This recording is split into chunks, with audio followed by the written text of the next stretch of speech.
Amanda, hindi tayo dapat umalis sa stock bar. Hindi natin dapat iniwan si Tanggol. Sinusiguro ko, doon siya pupunta. Oo nga po eh. Sinundan nga sila ni na Marcelo kaya sigurado doon babalik si Tanggol. Hindi na!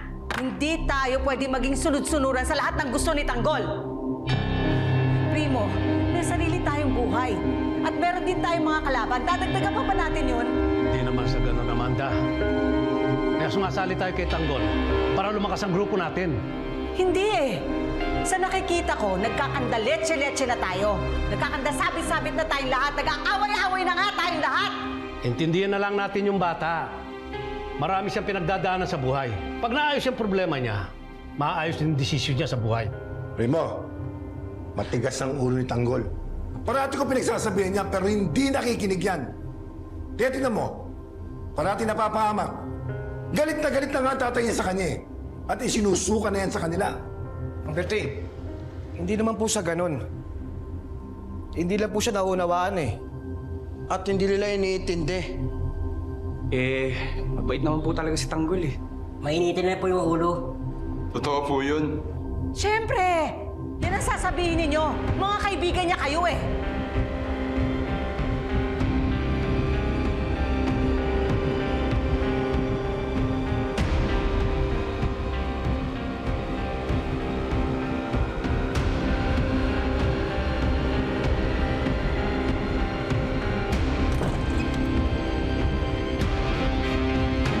Hoy! Bakit kayo ba isang stock bar? Ha? Di ba sinabi ko sa inyo, delikadong sitwasyon na baka kayo mahuli ng pulis? Mamali na ba mga kukote ninyo? Hoy, Karen! Baka nakakalimutan mo, nasa teritoryo ka namin. Kaya huwag ka magsasalita ng ganyan. Baka may paglagyan ka na ngayon. Hindi lang bugbog ang aabuti mo sa amin ngayon. Huwag kang magmamalaki!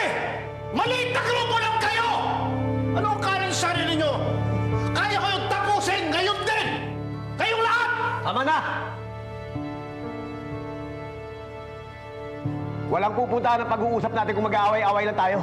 Wala talagang pupuntahan to eh. Ang hirap sa'yo, Tanggol. Napakatigas ng ulo mo. Dahil sa'yo, napapahamak na kami. Nagkanda sabit-sabit kami at muntik na kami mamatay dahil sa pagliligtas sa mga kaibigan mo.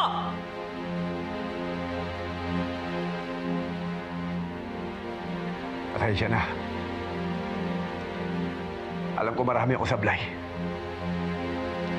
At masyado magulo ang mga desisyon ko. Nang dahil sa akin nalagay sa panganib ang mga buhay niyo. Siguro mas mabuti pa. Maghiwalay-walay na tayo. Ano? Tanggol, ano sinasabi mo? Maghihiwalay kayo? Oo, Marcelo. Kami na lang ang sama sa inyo. Ayoko malagay sa panganib ang buhay nila. Kakayanin nyo? Pipilitin ko. Gagawin ko ang lahat para yumaman ako at magkaroon ng kapangyarihan.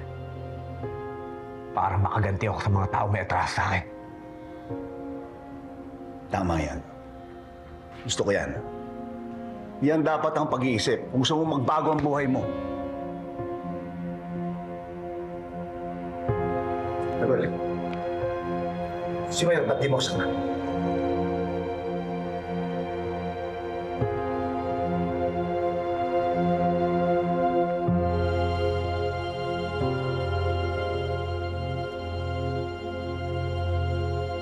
Tay.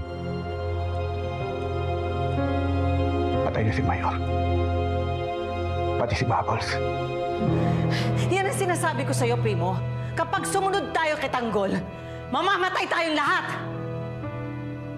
Tanggol, tara na.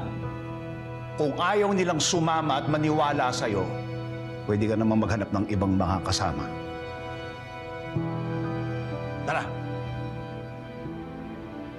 At ikaw, Primo, pinabayaan ko lang yung ginawa mo sa akin, pero sa susunod na mangyari yun, panlalampaso ko ang mukha mo sa puwet ng aso!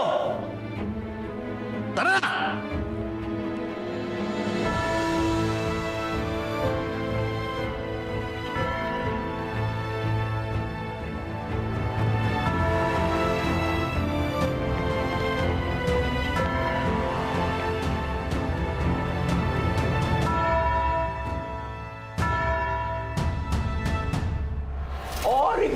Okay ka ba? Di ba ang nag-donate ng blood sa iyo ay lahing Dalmatian? Okay ka pa ba?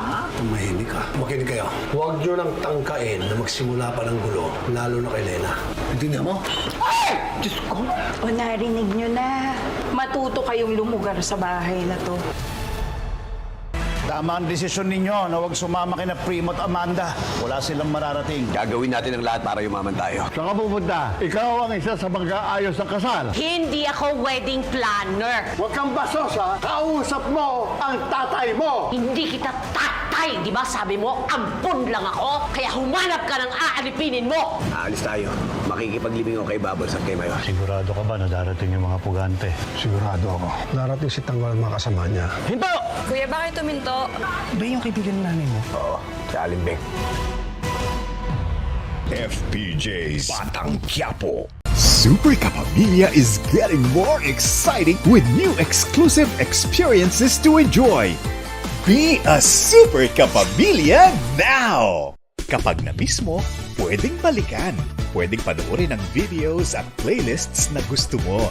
Like, comment, at ishare ang videos kasama ng lumalaki nating pamilya sa online world. Kahit kailan, kahit saan pa. Forever tayong kapamilya. Kapamilya Online Live.